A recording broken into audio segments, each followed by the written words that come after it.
My name is Margaret. I am 68 years old, and on the happiest day of my son's life, I was told I didn't belong. In front of 200 guests, my new daughter-in-law raised her glass and said, "My chosen family are those who make me happy." The hall erupted in applause.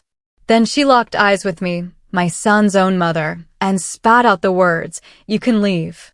The ground fell from under me.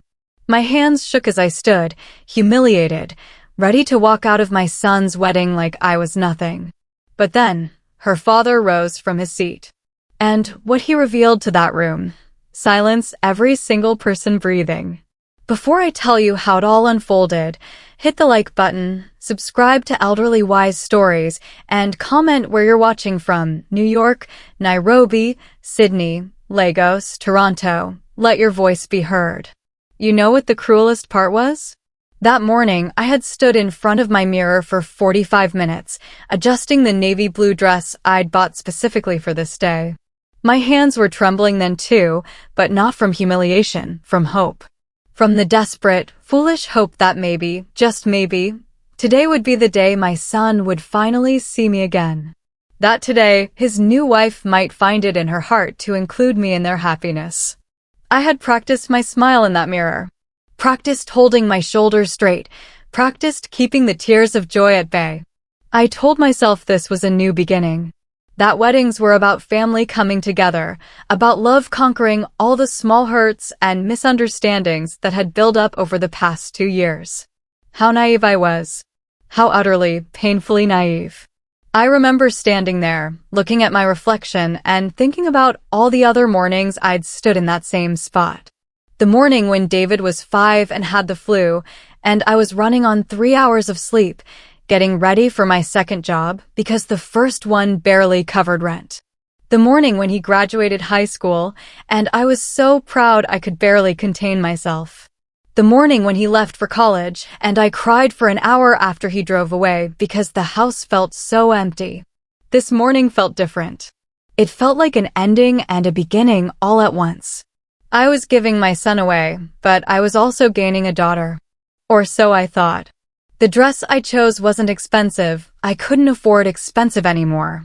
Not since I'd spent my life savings helping David through college, and then helping him with the down payment on his first apartment, and then helping him save for the engagement ring he wanted to buy for Sarah. But it was dignified. It was respectful. It was the dress of a mother who had earned her place at her son's wedding through decades of sacrifice and unconditional love. I had no idea I was dressing for my own execution. Let me tell you about those sacrifices, because they matter. They matter more than Sarah ever understood or cared to understand. When David's father walked out on us, disappeared into the night like we were some burden he couldn't carry anymore, David was only 3 years old. 3 years old and asking where Daddy went, and I had to look into those innocent brown eyes and find words that wouldn't break his heart while mine was already shattered into a million pieces. I was 22 years old. 22, with a toddler, no college degree, and exactly $347 in my checking account. You know what I did? I got 3 jobs. 3 jobs. I cleaned offices at night while David slept at my mother's house. I worked at a diner during the morning shift, smelling like grease and coffee by noon. And in the afternoons, I babysat other people's children while David played alongside them, and I pretended it was just a play date and not the only way I could afford to keep food on our table. For 15 years, I lived on 4 hours of sleep. For 15 years, I wore the same 3 dresses to work, rotating them so people wouldn't notice. For 15 years, I told David maybe next time when he asked for the toys other kids had, when he wanted to go to the movies, when he saw things in store windows that I knew we'd never be able to afford. But you know what I never said no to? His education. When he needed school supplies, I found a way. When he wanted to join the science club and it required a $50 fee, I sold my grandmother's necklace, the only piece of jewelry I had left from my childhood. When he needed a suit for his high school graduation, I worked extra shifts for 2 months straight and bought him one that made him look like the handsome, accomplished young man he was becoming. When it came time for college and he got accepted to that expensive university he dreamed of attending, I took out loans that I'm still paying off today. I sold my wedding ring, the one symbol I had left of the belief that someone could love me forever, and I used that money for his textbooks and meal plans and all the things that would give him the life I never had. I told him it was an investment in his future. I told him not to worry about paying me back, that seeing him succeed was payment enough. And I meant it. God help me, I meant every word. When he graduated summa cum laude, I was in the front row, crying tears of joy and pride that I thought might never stop. When he got his first job at that prestigious law firm, I framed his acceptance letter and hung it on my kitchen wall. When he bought his first car, I helped him research insurance policies and loan rates, even though I'd never owned a car newer than 10 years old in my entire life. And when he met Sarah and his face lit up in a way I'd never seen before, I was happy for him. I was genuinely, completely happy for him because my son had found love, and isn't that what every mother wants for her child? I tried so hard to connect with her. God, I tried so hard. I invited her to dinner and she came once, and spent the entire evening on her phone, barely acknowledging the meal I'd spent all day preparing. I asked her about her work, her interests, her family, and she gave me one-word answers while scrolling through Instagram. When I showed her photo albums of David's childhood, she glanced at them for maybe 30 seconds before saying she wasn't really into nostalgia. I bought her birthday gifts, thoughtful ones, things I'd noticed her mention in passing. A scarf in her favorite color. A book by an author she'd said she liked. A small piece of jewelry that reminded me of something she'd worn. She thanked me politely, but I never saw her wear or use any of them. Later, I found out through David that she'd returned most of them for store credit. When they got engaged, I offered to help with the wedding planning. I know I don't have much money, but I thought maybe I could contribute something. My time, my energy, my love. Sarah smiled that tight, controlled smile of hers and said they had everything handled. Thank you very much. I wasn't allowed to help choose the flowers. I wasn't consulted about the guest list. I wasn't even told the wedding colors until 3 weeks before the ceremony, when David casually mentioned that I should probably avoid wearing red because it would clash with their theme. But I told myself it was just wedding stress. I told myself that planning a big event was overwhelming and maybe Sarah just needed space to handle things her way. I told myself that once they were married, once the pressure was off, she'd warm up to me. We'd find our rhythm as mother-in-law and daughter-in-law, and eventually, maybe even as friends. I should have seen the signs. God, how did I miss all those blazing, obvious signs? The morning of the wedding, when I arrived at the venue to see if there was anything I could help with, Sarah looked at me like I was an unwelcome stranger who'd wandered into her private party. Everything's handled, Margaret, she said, not even looking up from her phone. You can just wait until it's time for the ceremony. Wait. Like I was some distant acquaintance who'd shown up early to a party. Like I wasn't the mother of the groom, the woman who had raised the man she was about to marry. When the ceremony began, I was seated in the third row. The third row. Do you understand what that means? The first row was reserved for Sarah's parents and her grandmother. The second row was for Sarah's siblings and closest friends. I was placed behind people I'd never met in my life, people who probably couldn't even name my son's middle name or tell you what his favorite childhood book was. I sat there, watching my beautiful boy stand at the altar in that expensive suit I'd helped him buy, and I felt like I was watching him through a window, close enough to see, but somehow separated from the moment by an invisible barrier I couldn't cross. When the minister asked who gave this man in marriage, tradition says the father speaks, or if there's no father, the mother steps forward. But Sarah had arranged for her father to speak for both families. Her father, speaking for the son he'd known for barely 2 years, giving away the boy I'd raised alone for 25 years. I stayed quiet. I stayed in my seat. I swallowed the words that were burning in my throat and let someone else claim the moment that should have been mine. During the ceremony, David looked back at the crowd exactly once. His eyes found Sarah's family in the front row, and he smiled. He looked at the second row, where Sarah's college friends were dabbing their eyes with tissues, and his smile widened. His gaze swept past the third row, past me, like I was part of the furniture, part of the background scenery of his special day. 25 years of bedtime stories and scraped knees and homework help and birthday parties and Christmas mornings and proud moments and worried nights, and I had become invisible to him in the space of 2 years. That's how long it took for Sarah to make me disappear from my own son's life. But the ceremony was just the beginning. The reception was where she really showed her true colors. The seating chart. Oh, that seating chart was a masterpiece of calculated cruelty. Sarah's parents were at the head table with the bride and groom, of course. Her siblings were at table 1. Her college friends at table 2. Her work colleagues at table 3. Her extended family at tables 4 and 5. David's college friends, the ones Sarah approved of, were at table 6. And me?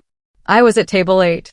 Table 8, tucked away in a corner near the kitchen doors, seated with people I'd never met and who seemed equally confused about why they'd been banished to the social Siberia of the reception.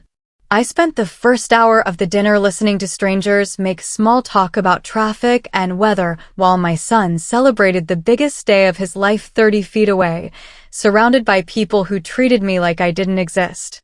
When the photographer came around for family photos, I waited for my turn. I smoothed my dress, checked my lipstick, and prepared to create memories that I'd treasure for the rest of my life. Photos of me with David. Photos of me with the happy couple. Photos that would prove I was there, that I mattered, that I was family. The photographer took pictures of Sarah with her parents. Pictures of Sarah with her siblings. Pictures of Sarah with her grandparents and aunts and uncles and cousins and college roommates and work friends. She posed with people I'd never seen before in my life, beaming and laughing and creating memories with everyone except the woman who had given her husband life. When I finally approached the photographer and asked about pictures with the groom's family, he looked confused and checked his list. "I don't have any requests for groom's family photos," he said. "Are you sure you're supposed to be in the formal pictures?" "Am I sure? Am I sure if the mother of the groom is supposed to be in the wedding photos?" I found David in the crowd and gently touched his arm. "Honey, when would be a good time for some pictures with your mom?" I asked, trying to keep my voice light and cheerful, trying not to let him see how much it hurt that I had to ask. He looked uncomfortable, glancing over at Sarah, who was watching us from across the room with that sharp, assessing look she got whenever she saw us talking. "Oh, Mom, we're just trying to get through all the formal stuff quickly," he said. "Maybe later we can get some casual shots." Later never came. By the end of the night, I didn't have a single photograph of myself with my son on his wedding day. Not one. I have a selfie I took in the church bathroom, trying to fix my makeup after crying during the ceremony, and that's the only photographic evidence that I was there at all. But even all of that, the seating, the photos, the casual dismissal and systematic exclusion, even all of that was nothing compared to what was coming. The speeches. Oh, the speeches. Sarah's father spoke first, of course. He talked about his daughter's accomplishments, her beauty, her intelligence, her bright future. He welcomed David into their family with warmth and genuine affection. He spoke about the love he saw between the young couple, about the joy of gaining a son-in-law, about the expansion of their family circle. Sarah's sister spoke next, sharing funny stories from their childhood, inside jokes, memories of sisterly adventures and growing up together. She talked about how Sarah had always known what she wanted and had always gone after it with determination and grace. She talked about how lucky David was to be chosen by such an extraordinary woman. Then David spoke, thanking everyone for coming, thanking Sarah's family for welcoming him so warmly, talking about how Sarah had changed his life and made him a better man. He thanked her parents for raising such an incredible daughter. He thanked her friends for their friendship and support. He thanked the vendors and the venue staff and everyone who had made the day possible. He didn't mention me. Not once. His mother, who had sacrificed everything to give him opportunities, who had worked 3 jobs to keep him fed and housed and educated, who had sold her most precious possessions to pay for his future. I didn't warrant a single word of acknowledgement on the most important day of his life. But then Sarah stood up to give her speech, and I realized that being ignored was a mercy compared to what she had planned for me. She started beautifully, of course. She thanked everyone for coming, for celebrating with them, for being part of their special day. She talked about love and commitment and the future they were building together. She was poised and eloquent and radiant, everything a bride should be on her wedding day. And then she started talking about family. Family, she said, pausing for effect, letting the word hang in the air like a promise, is not just about blood relations. Family is not just about who shares your DNA or who raised you or who happened to be present during your childhood. I felt something cold start to crawl up my spine, but I told myself I was being paranoid. Surely she wasn't going where I thought she was going. Surely she wouldn't dare. Family, she continued, her voice growing stronger, more confident, is about choice. It's about the people who choose to love you, who choose to support you, who choose to make your life better and brighter and more beautiful. My family, our family, is made up of the people in this room who have chosen to be here, who have chosen to invest in our happiness, who have chosen to be part of our journey. The applause started then, scattered at first, but growing louder and more enthusiastic. People were nodding, smiling, caught up in the beauty of her words about chosen family and intentional love. But I knew. God help me, I knew what was coming next. David and I are so grateful for our chosen family, she said, raising her glass higher, her voice ringing through the room with absolute confidence. We're grateful for the people who have made space for our love, who have supported our relationship, who have made us feel valued and respected and celebrated. More applause. More nodding. More people getting swept up in the moment, not realizing they were about to witness an execution. Our chosen family, she said, and now her eyes were scanning the room, making eye contact with her parents, her siblings, her friends. All the people who had earned her approval and acceptance are the people who make us happy. The people who add joy to our lives instead of stress. The people who build us up instead of tearing us down. And then her gaze landed on me. Directly on me. With the precision of a sniper and the coldness of a glacier, she looked straight into my eyes and smiled.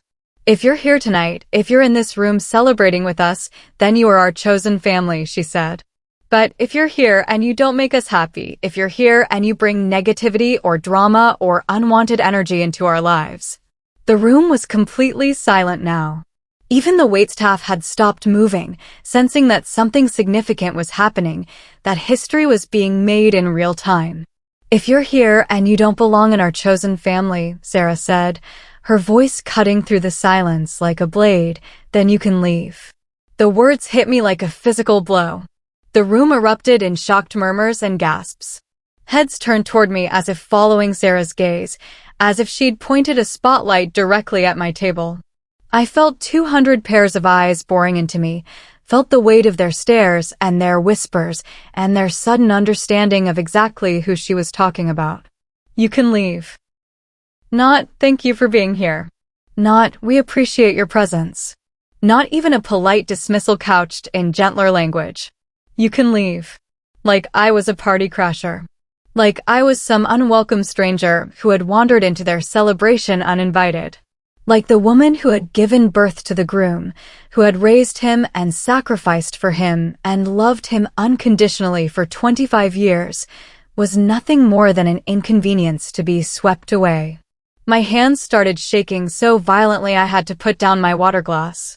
My heart was pounding so hard I thought it might burst out of my chest.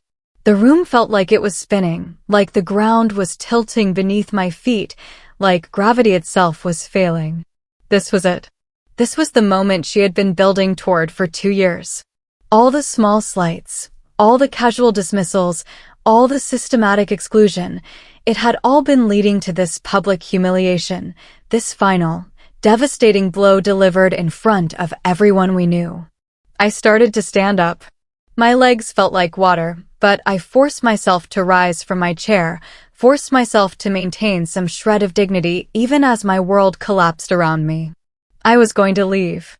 I was going to walk out of that room with my head held high, even though inside I was dying, even though every step felt like walking through quicksand.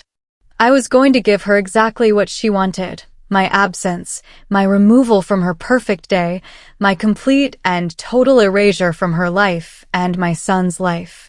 But then something extraordinary happened. A chair scraped against the floor. Not my chair, I was already standing. Someone else's chair, someone pushing back from their table with such force that it made a sound like thunder in the silent room. Sarah's father. Robert Whitman, a man I'd maybe spoken to for a total of 10 minutes during the entire engagement period, was rising from his seat at the head table. His face was dark with an emotion I couldn't quite identify, not anger, exactly, but something deeper and more powerful. Something that made the air in the room feel electric with tension. That, he said, his voice carrying across the silent reception hall like a pronouncement from on high, is enough. Sarah's face went white. Actually white, like all the blood had drained out of her body in an instant. The confidence, the poise, the radiant bride persona, it all cracked and fell away, leaving behind something small and frightened and exposed. "Dad," she started to say, but he held up one hand, and the gesture was so commanding, so absolute, that she fell silent immediately. "No," he said, his voice growing louder, more forceful. "No, Sarah Elizabeth Whitman. You do not get to speak right now. You have said quite enough for one evening." The room was so quiet I could hear my own heartbeat. Every person in that space was frozen, watching this drama unfold, not sure whether to look away or lean in closer. Robert Whitman was not a small man, but in that moment, he seemed to fill the entire room with his presence. He looked around at the guests, at the shocked faces and the dropped jaws, and the phones that were starting to come out to record whatever was about to happen. "Ladies and gentlemen," he said, his voice carrying the authority of someone who is used to being heard, "I need to tell you about a woman named Margaret. My name." He said my name like it meant something, like it carried weight and importance and respect.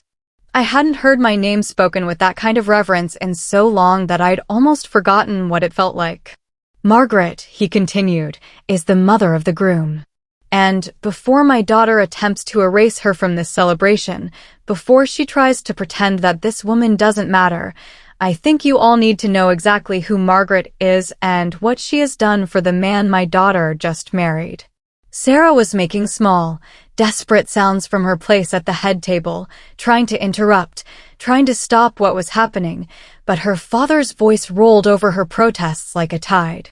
"Margaret," he said, turning to look directly at me, his eyes soft with something that looked like respect, maybe even admiration, raised David by herself from the age of 3. His father abandoned them, just walked away one day and never looked back, and Margaret picked up the pieces and built a life for herself and her son. The room was listening now, really listening, hanging on every word. I could see people leaning forward in their chairs, could see the shift in attention from Sarah's public humiliation of me to something else entirely, to my story, my truth, my worth as a human being. "She worked 3 jobs, Robert continued, his voice growing stronger, more passionate. 3 jobs, ladies and gentlemen, to keep food on the table and a roof over their heads. She cleaned offices at night, worked in a diner during the day, and babysat children in the afternoons, all while raising a son who would grow up to become the successful, educated, accomplished man my daughter fell in love with."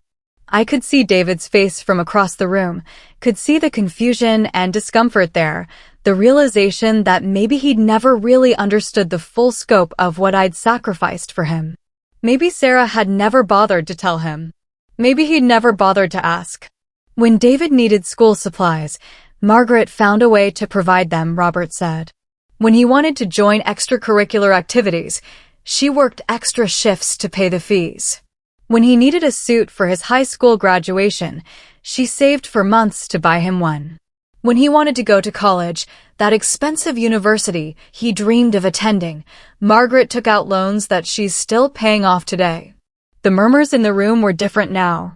Not shocked gasps at my public humiliation, but sounds of recognition, of understanding, of respect for the kind of sacrifice that builds a life, that creates opportunity, that transforms a 3-year-old boy whose father abandoned him into a successful young man with a bright future. She sold her wedding ring, Robert said, and his voice cracked slightly on the words. She sold her wedding ring, the one piece of jewelry that meant something to her, the one symbol she had left of believing in love. And she used that money to pay for David's textbooks and meal plans and all the things that would give him the education she never had the chance to get. I was crying now, not from humiliation, but from something else entirely.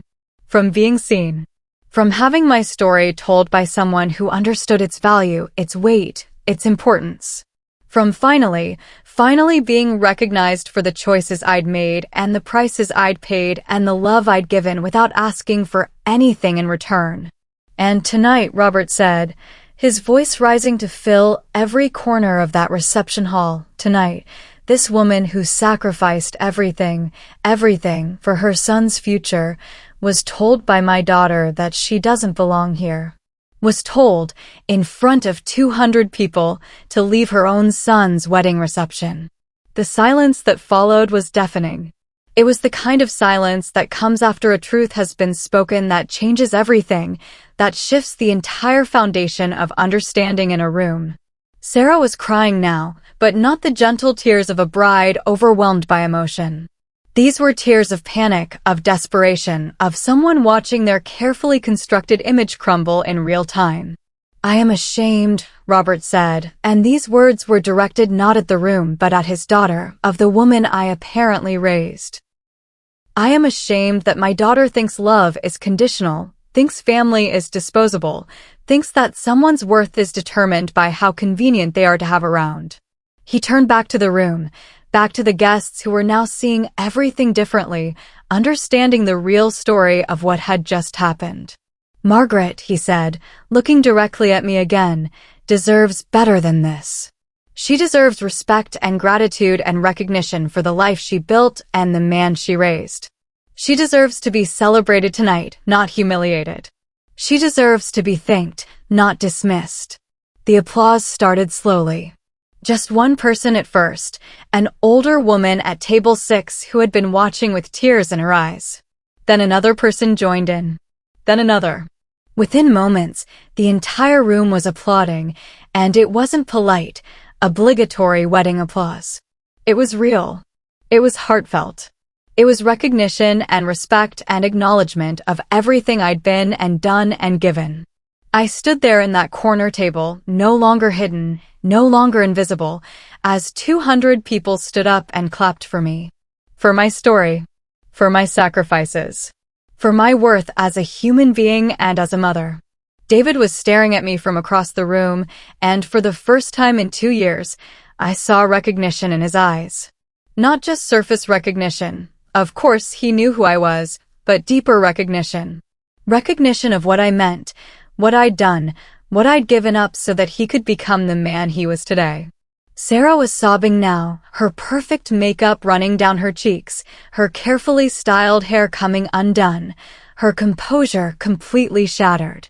The beautiful, confident bride who had just moments before commanded the room with her speech about chosen family was now a broken, desperate woman watching her wedding day collapse around her. I think, Robert said when the applause finally died down, it's time for Margaret to decide whether she wants to stay or go. And whatever she decides, we will respect her choice, because that's what you do for family. Real family. The kind that sacrifices and loves and stays even when it's hard, even when it's thankless, even when it's not convenient. All eyes turned to me.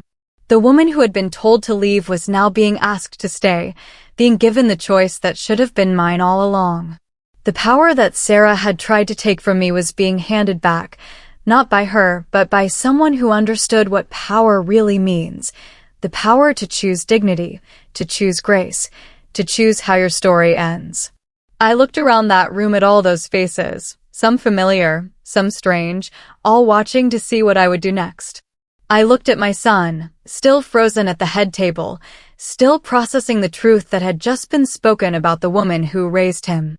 I looked at Sarah, still crying, still broken, still facing the consequences of her cruelty. And then I looked at Robert Whitman, this man who had just given me something I thought I'd lost forever, my voice, my worth, my right to take up space in this world. I straightened my shoulders. I smoothed down my navy blue dress. I took a breath that felt like the first real breath I'd taken in years. "Thank you," I said, and my voice carried across that silent room clear and strong. "Thank you, Robert, for seeing me. For speaking my truth when I didn't have the strength to speak it myself." I looked at Sarah then, this young woman who had tried so hard to erase me, to make me disappear from her perfect life. "Sarah," I said, and she looked up at me through her tears, "I hope someday you understand what love actually costs. I hope someday you learn the difference between being chosen and being earned. And I hope that when you have children of your own, you remember this moment and choose to do better." I turned to my son, my beautiful boy who had gotten so lost in someone else's vision of what his life should be that he'd forgotten where he came from. "David," I said, and my voice was gentle now, full of all the love I'd carried for him since the day he was born, "I will always be your mother. I will always love you. And when you're ready to remember who you are and where you came from, I'll be here." And then I did something that surprised even me. I didn't leave. I didn't walk out in hurt or anger or defeat. I sat back down at my corner table and stayed. Because Robert Whitman was right. The choice was mine now. And I chose to stay. I chose to finish the meal I'd paid for, to dance to the music I'd helped make possible, to celebrate the son I'd raised regardless of whether he remembered to celebrate me. The rest of the evening was different. People came to my table throughout the night, guests who had heard Robert's speech and wanted to thank me, to share their own stories of sacrifice and motherhood, to tell me they understood what I'd been through. The photographer, apparently feeling guilty about the earlier confusion, came over and took several pictures of me, and later of me with David when he finally worked up the courage to approach my table. Sarah avoided me for the rest of the night, which was probably for the best. Her friends clustered around her, trying to repair her makeup and her composure, but the damage was done. Word was spreading through the room about what had happened, about what had been said, about who the real heroes and villains of this story were. When the evening finally ended, when the last dance had been danced and the last speech had been given, I gathered my small purse and prepared to leave. I was exhausted, emotionally, physically, spiritually drained from everything that had happened. But as I walked toward the exit, Robert Whitman intercepted me. "Margaret," he said, and his voice was quiet now, private, meant just for me. "I owe you an apology." I shook my head. "You don't owe me anything. You gave me my dignity back tonight. You spoke up when no one else would." "I should have spoken up sooner," he said. "I should have seen what my daughter was doing, should have stopped it before it got this far. I should have insisted that you be included, respected, honored the way you deserve to be." "You couldn't have known," I said. "How could you have known?" "Because I'm a parent too," he said simply. "Because I know what it costs to raise a child, what it takes to build a life for someone you love.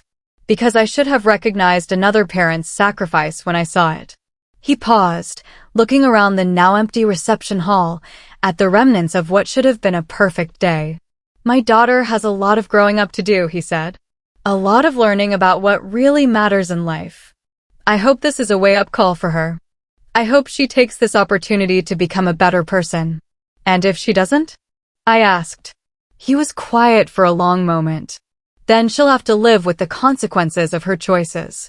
Just like we all do." I nodded, understanding passing between us. Two parents who had done their best, who had tried to raise good people, who were now watching their children navigate the complicated waters of adulthood and marriage and building their own families. "Take care of yourself, Margaret," he said. "You've earned the right to put yourself first for a while." I drove home that night in a strange state of emotional suspension. I wasn't happy. Too much had been broken for happiness. But I wasn't destroyed either. Something had shifted during those few minutes when Robert Whitman spoke my truth to that room of strangers and family. Something had been restored that I thought I'd lost forever. The next few days were interesting. Apparently, several people had recorded parts of the speech on their phones, and the video started making its way around social media. Not the whole story, of course, just fragments, bits and pieces that people found compelling or shocking or shareable. But even those fragments were enough. I started getting calls from old friends who had seen the posts, from extended family members who wanted to check on me, from neighbors who had heard about what happened and wanted to express their support. Most surprisingly, I started getting calls from complete strangers. Women who had seen the video and recognized their own stories in mine. Mothers who had sacrificed for their children only to be forgotten or dismissed. Daughters-in-law who were appalled by Sarah's behavior and wanted to make sure they never treated their own mothers-in-law that way. The local newspaper picked up the story. Then a regional blog. Then a national website that specializes in viral family drama. Within a week, thousands of people around the world knew my name and my story, and the overwhelming response was support and recognition and solidarity. Margaret's story, they called it. As if I was some kind of symbol, some representation of all the invisible mothers and forgotten sacrifices and unrecognized love that exists in the world. It was overwhelming and humbling and occasionally invasive. But it was also validating in a way I'd never experienced before. For the first time in my life, my voice mattered. My story had weight. My experience was seen as valuable and important and worth sharing. 3 weeks after the wedding, David called me. Not Sarah. David. My son, calling me on a Tuesday afternoon while I was folding laundry and watching the news, calling me with a voice I hadn't heard in years. Uncertain, humble, maybe even a little afraid. "Mom," he said when I answered the phone. "Can we talk?" We met at a coffee shop downtown, neutral territory where we could speak privately without the weight of either of our homes, either of our lives, pressing down on the conversation. He looked older than he had at the wedding. Tired. Like someone who had been doing a lot of thinking and not getting a lot of sleep. "I've been watching the videos," he said after we'd ordered our drinks and found a quiet table in the corner. "I've been reading the comments, the articles, the stories people are sharing." I waited. This was his conversation to lead, his apology to make or not make, his relationship to repair or let remain broken. "I didn't know," he said finally. I knew you worked hard when I was growing up. I knew money was tight. I knew you sacrificed things. But I didn't. I never really understood the scope of it. I never really thought about what it must have cost you." "You were a child," I said gently. "Children aren't supposed to understand their parents' sacrifices. They're supposed to be free to be children." "But I'm not a child anymore," he said. "I haven't been a child for a long time. And I should have seen what Sarah was doing to you. I should have stood up for you. I should have included you, respected you, honored you the way you deserved." He was crying now, my strong, successful son reduced to tears in a coffee shop as he faced the truth of what our relationship had become. "I lost myself," he said. "Somewhere in trying to build a life with Sarah, trying to fit into her world, trying to become the man she wanted me to be, I lost track of who I actually am. I forgot where I came from. I forgot who raised me and why that matters." "Sarah didn't make you forget," I said quietly. "She may have encouraged it, but ultimately, forgetting was a choice you made." He nodded, accepting the truth of that. "You're right. It was my choice. And it was wrong. I was wrong. I'm sorry, Mom. I'm so sorry for everything." We talked for 3 hours. About his childhood, about the sacrifices I'd made that he'd never fully understood, about the ways I'd protected him from knowing how hard things really were. About his relationship with Sarah, about the person he'd become when he was with her, about the choices he'd made that had led us to this point. We talked about the wedding, about that terrible moment when Sarah told me to leave, about Robert's speech and the aftermath and the way our private family drama had become a public story. "What happens now?"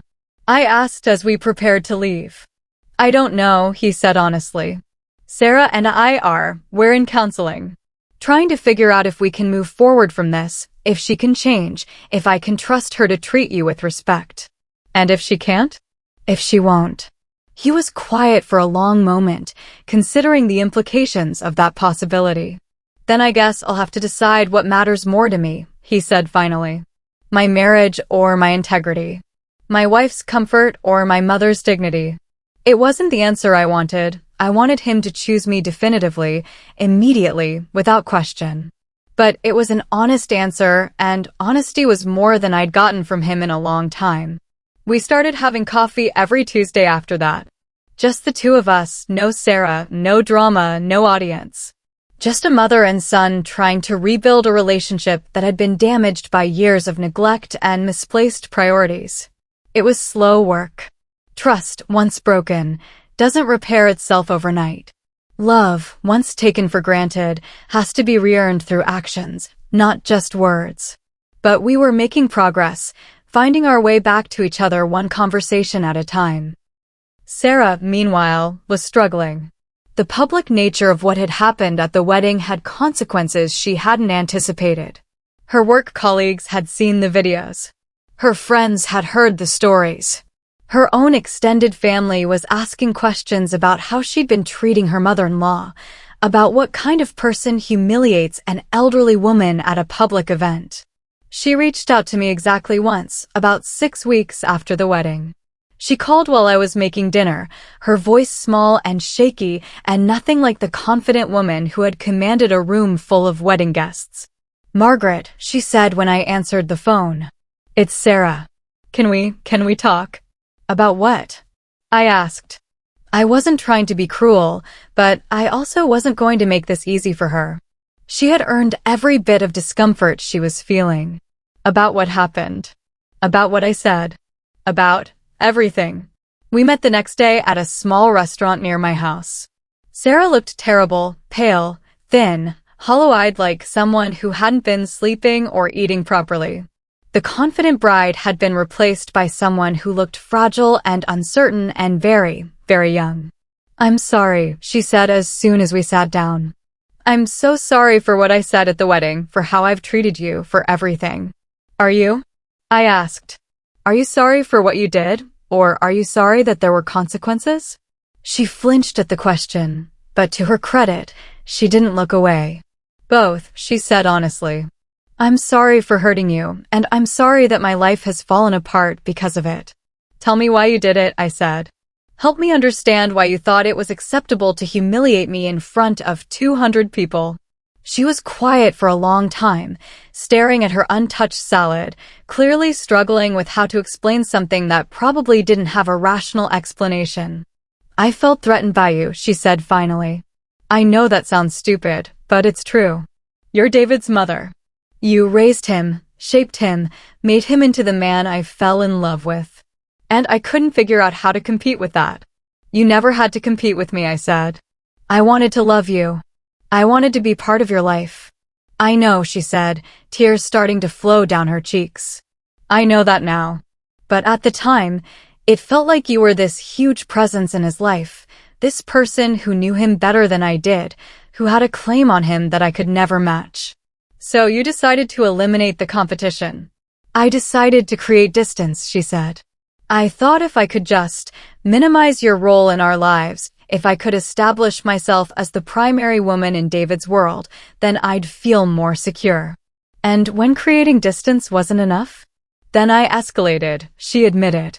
"Each time I pushed you away and nothing terrible happened, each time David went along with it instead of standing up for you, it felt like proof that I was right." that you weren't as important as I thought you were. I studied her face, looking for signs of genuine remorse, genuine understanding of what she'd done and why it was wrong. Do you understand, I said slowly, that what you did at the wedding wasn't just mean or thoughtless? Do you understand that it was cruel? That it was designed to cause maximum humiliation and pain? She nodded, more tears falling. I wanted to hurt you, she whispered. I wanted to make you feel small and unwelcome and disposable. I wanted everyone to see that you didn't matter, that you weren't important enough to be there. And now? Now I realize that I'm the one who doesn't matter, she said. I'm the one who's disposable. I'm the one whose presence makes life worse instead of better. It was the closest thing to real insight I'd heard from her, but it was still focused on her own feelings, her own experience, her own suffering. I wasn't sure she truly understood the damage she'd done or the person she'd revealed herself to be. What do you want from me, Sarah? I asked. I want you to forgive me, she said. I want us to start over. I want to be the daughter-in-law you deserve, the woman David thought he was marrying. And if I can't? If the damage is too deep, if trust has been broken beyond repair, then I lose everything, she said simply.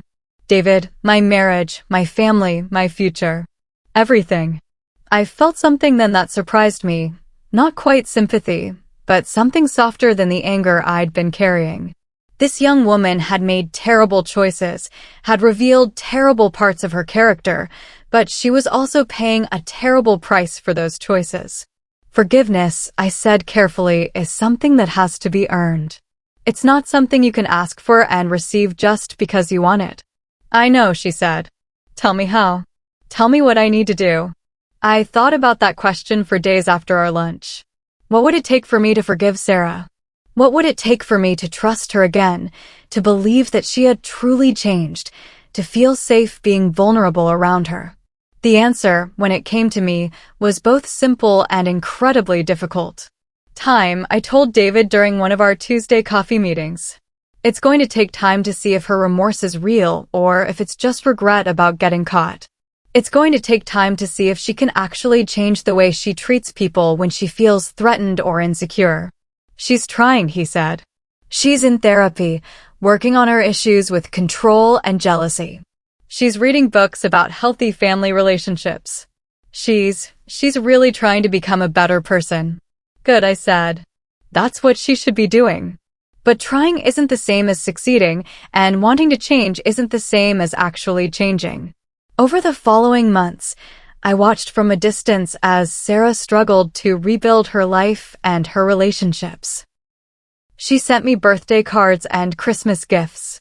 She invited me to dinner at their apartment. She asked my opinion about decorating choices and career decisions. She was clearly making an effort, but it felt forced and uncomfortable, like someone performing a role they didn't quite understand. The breakthrough came almost a year after the wedding, during a family emergency that no one could have predicted. I had a heart attack. A mild one, thankfully, but frightening enough to land me in the hospital for 3 days while doctors ran tests and adjusted medications and made sure I was going to be okay. David was there immediately, of course, camping out in my hospital room and refusing to leave until he was sure I was stable. But the person who surprised me was Sarah. She showed up on the second day, not with flowers or balloons or any of the usual hospital gifts, but with a small bag of things she thought I might need, my favorite tea, a soft blanket from home, the book I'd been reading, my reading glasses that I'd forgotten in the rush to get to the emergency room. I thought you might want these, she said quietly, setting the bag on the bedside table. Thank you, I said, genuinely touched by the thoughtfulness of the gesture. She sat down in the chair next to my bed, not saying anything, just present. David had gone home to shower and change clothes, so it was just the two of us in that sterile hospital room, surrounded by the beeping of machines and the antiseptic smell that hospitals always have. I was scared, she said finally. When David called and said you were in the hospital, I was scared. Scared of what? Scared that you might die before I could. She trailed off, struggling with the words. Before you could what? Before I could become someone you'd be proud to call your daughter-in-law, she said. Before I could prove that I'm capable of loving you the way you deserve to be loved. There was something different in her voice, something raw and unguarded that I hadn't heard before. This wasn't the polished apology of someone trying to manage consequences. This was genuine fear, genuine regret, genuine love struggling to find its way out. Sarah, I said gently, you don't have to earn my love. You never did. You just had to accept it. She started crying then, not the desperate tears of someone whose life was falling apart, but the relieved tears of someone who had been carrying a burden too heavy for them to bear alone. I don't know how to do this, she whispered. I don't know how to be part of a family. My family we never learned how to love each other without conditions, without performance, without earning it every single day. And there it was, the truth that explained so much of her behavior, so much of her fear and control and need to eliminate competition. She had grown up in a family where love was conditional, where acceptance had to be earned, where being valued required constant performance and proof of worth. Love, I said, reaching over to take her hand, isn't supposed to be that hard. It's supposed to be a gift you give freely, not a reward someone has to earn. We talked for hours that day. About her childhood, about the pressure she'd felt to be perfect, about the fear that had driven so many of her choices, about my own struggles as a single mother, about the sacrifices I'd made not because I had to earn David's love, but because I already had it, freely given, no strings attached. When David returned to the hospital that evening, he found us working on a crossword puzzle together, debating whether a 7-letter word for persistence was stamina or tenacity. Everything okay? He asked, clearly surprised to find us getting along so naturally. Everything's fine, I said, and for the first time in 2 years, I actually meant it. Sarah and I didn't become best friends overnight. Trust, once broken, takes time to rebuild. But we began the slow work of creating a real relationship, one built on honesty and mutual respect rather than fear and competition. She started calling me Mom, not because David pressured her to, but because she wanted to. She started including me in holiday planning and family decisions. She started asking for my advice and actually listening to my answers. Most importantly, she started standing up for me when other people in her life made comments about our relationship or about the wedding disaster that had made us both briefly internet famous. Margaret is my family, I heard her tell a coworker who made a snide comment about difficult mothers-in-law. She's one of the strongest, most generous people I know, and I'm lucky to have her in my life. The wedding that was supposed to be the beginning of their marriage together almost became the end of it.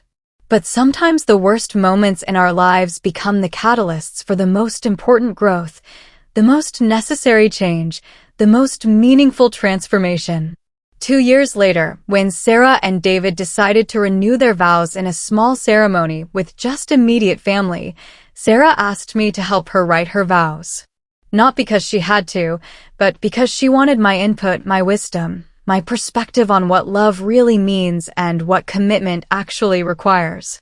I want to promise to love him the way you loved him, she told me as we worked on the words together. Unconditionally. Sacrificially. Without keeping score or expecting anything in return. The ceremony was beautiful, small and intimate, and focused on what really mattered. But the most beautiful moment came when Sarah, after exchanging vows with David, turned to me and spoke words she'd written specifically for that moment. Margaret, she said, her voice clear and strong and full of genuine emotion, I want to publicly thank you for raising the man I love. I want to thank you for the sacrifices you made, the love you gave, and the example you set. And I want to promise you that I will spend the rest of my life trying to be worthy of being called your daughter. There wasn't a dry eye in that small gathering, including mine. That night, I thought about the journey that had brought us to that moment, about the pain and humiliation of that first wedding, about the anger and betrayal I'd felt, about the long, slow work of rebuilding trust and creating new relationships. I thought about Robert Whitman, who had spoken my truth when I couldn't speak it myself, who had given me back my dignity when someone else tried to take it away. I thought about the thousands of strangers who had seen my story and recognized their own struggles in it, who had reminded me that I wasn't alone in feeling invisible or unvalued or forgotten. But mostly, I thought about the power of choosing dignity over bitterness, growth over stagnation, hope over despair. I thought about how the worst day of my life had somehow become the beginning of the best chapter of my life. Because that's the thing about rock bottom. Once you hit it, once you survive it, once you find your footing again, the only direction left is up. My name is Margaret. I am 70 years old now. And I have learned that sometimes the door someone slams in your face is the very door that sets you free. Sometimes being told you don't belong is exactly what you need to hear to remember who you really are and what you're actually worth. I was told I didn't belong at my son's wedding, but I belong to myself. I belong to my own story, my own truth, my own worth as a human being. And no one, not my son, not his wife, not anyone, could take that away from me.